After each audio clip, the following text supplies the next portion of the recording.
Hey, Surry County Republicans and others, I guess. Joe Barr. Again, I'll say the hashtag that you can look up all these videos. This is video number 9 in exposing perjury, corruption, manipulation, two-facedness of our current Surry County Republican Party leadership, namely Mark Jones, Kevin Chenault, and Gail Norman are basically the ringleaders of it all, and everybody else kind of falls in line, some knowingly and unknowingly, and you know, kind of like I did in the beginning. But once I started objecting, and that's what caused the problems. And then they started slandering me and trying to defame me, if you will, so trying to silence me, or cancel culture, if you will, just like liberal Democrats do. Trying to make folks believe that what I'm saying is not true. That's why I've shared the proof along with what I'm saying. I can go back and show you texts where I've sent to people, give me some facts. I need something in my hand. I don't share anything, or I don't say something publicly that I don't have the facts to back it up, and I don't go around behind everybody's back like this group's doing, bad-mouthing people behind their backs, trying to cause division. That's all this group has done.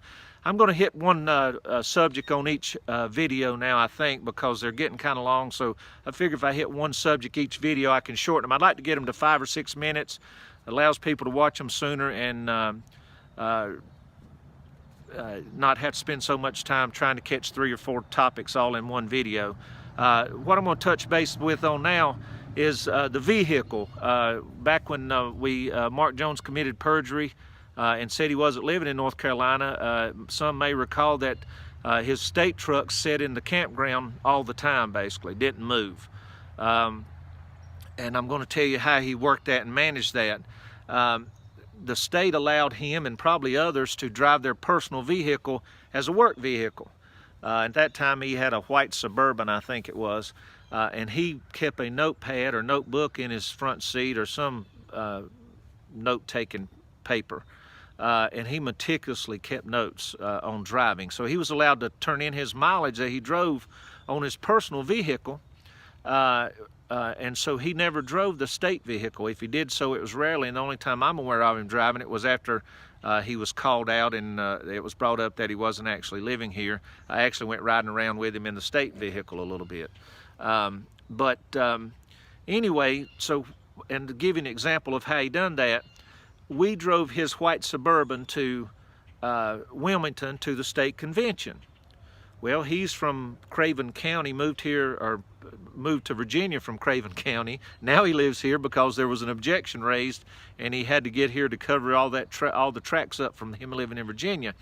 But to get to Wilmington in his personal vehicle and get paid for it, we picked up a printer. He said that the guys that worked for him down in Craven County needed a printer.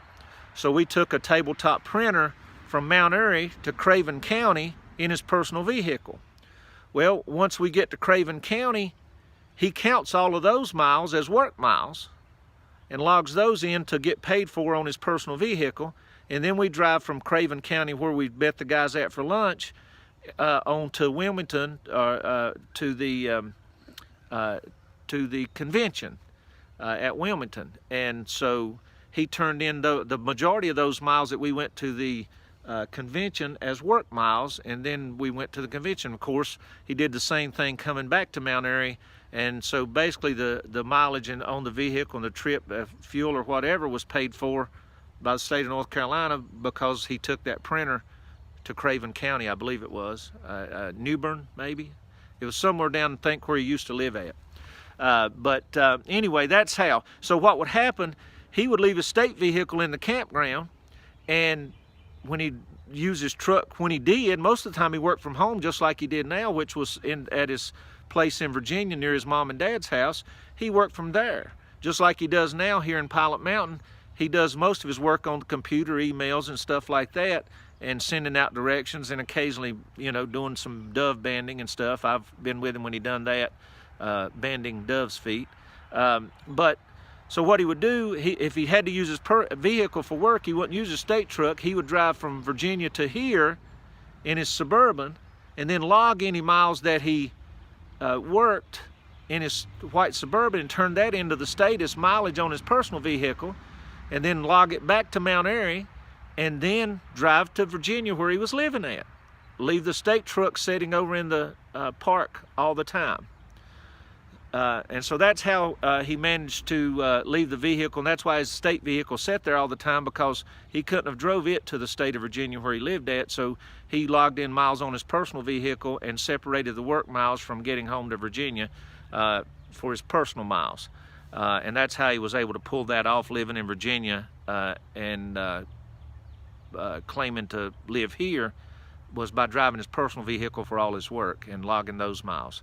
The next video, again, this is video number 9. This is that's how he, and I personally, this is personal witnessing, and I've showed you how close. I've read an email this morning, or a text from him that he sent me some time ago, that Ella, his daughter, woke up and was calling my name, that she didn't take to people too much, that she had taken to me, and she was asking about me one morning when she woke up, and kind of touched my heart. And that's how close I was to all of this, close to Mark Jones and watching everything that's going on. Again, he has a great family, great dad, great wife, but him in politics, something happens to him, and I think, I sincerely believe it's been Kevin Chenault, because, and like I told him in the phone interview, if you want to go back, or phone conversation I had with him, not interview, Mark, I tried to help you. I saw what you were doing.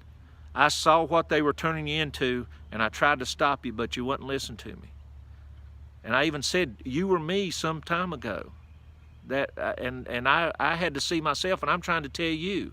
And I tried, and he wouldn't listen to me. He turned on me when I started objecting to what they were doing, and all of them started slandering me.